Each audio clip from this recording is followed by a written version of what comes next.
Kinda crazy how time goes. We are in Sioux Falls, South Dakota, one of my favorite restaurants.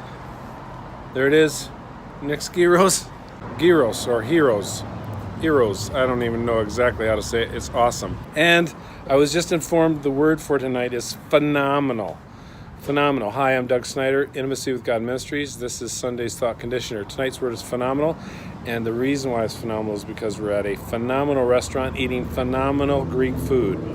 I came here for the first time when we were going to seminary, and my Greek professor at the University of Augustana, or Augustana University, brought us the class here to eat.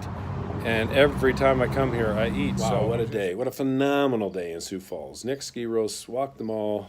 Went to the falls of Sioux Falls and saw some massively powerful water rushing down. Of course, it's really high from all the water lately. And we are looking at the word phenomenal. And so I want to bring it down to a closure and an application. Now, phenomenal is not going to be in the scripture. It's been translated from an old language into what we would consider understandable in the English. And it's in the ISV version if you want to look that up.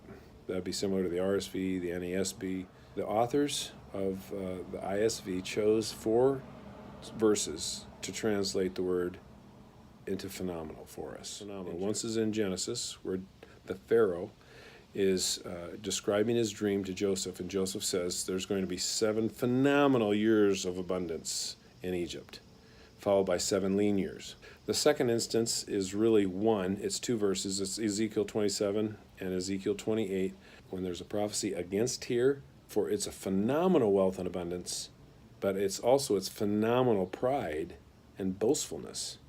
They didn't recognize where all that was coming from, and they took it upon themselves to feel that they themselves were gods, small g. And God says, okay, guess what? I'm going to show you who's God.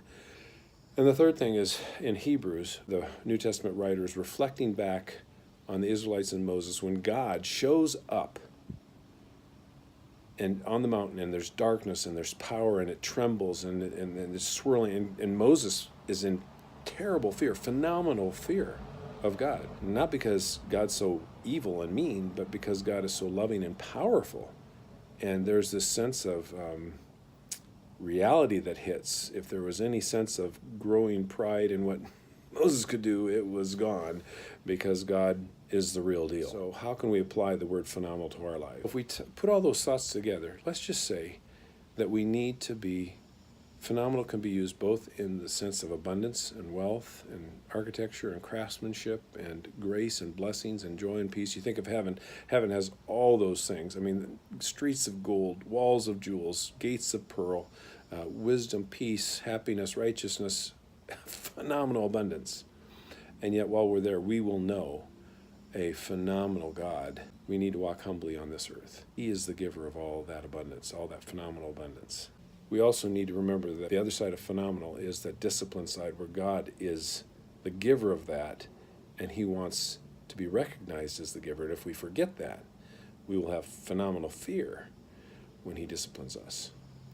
But remember, discipline from God, he only disciplines those he loves.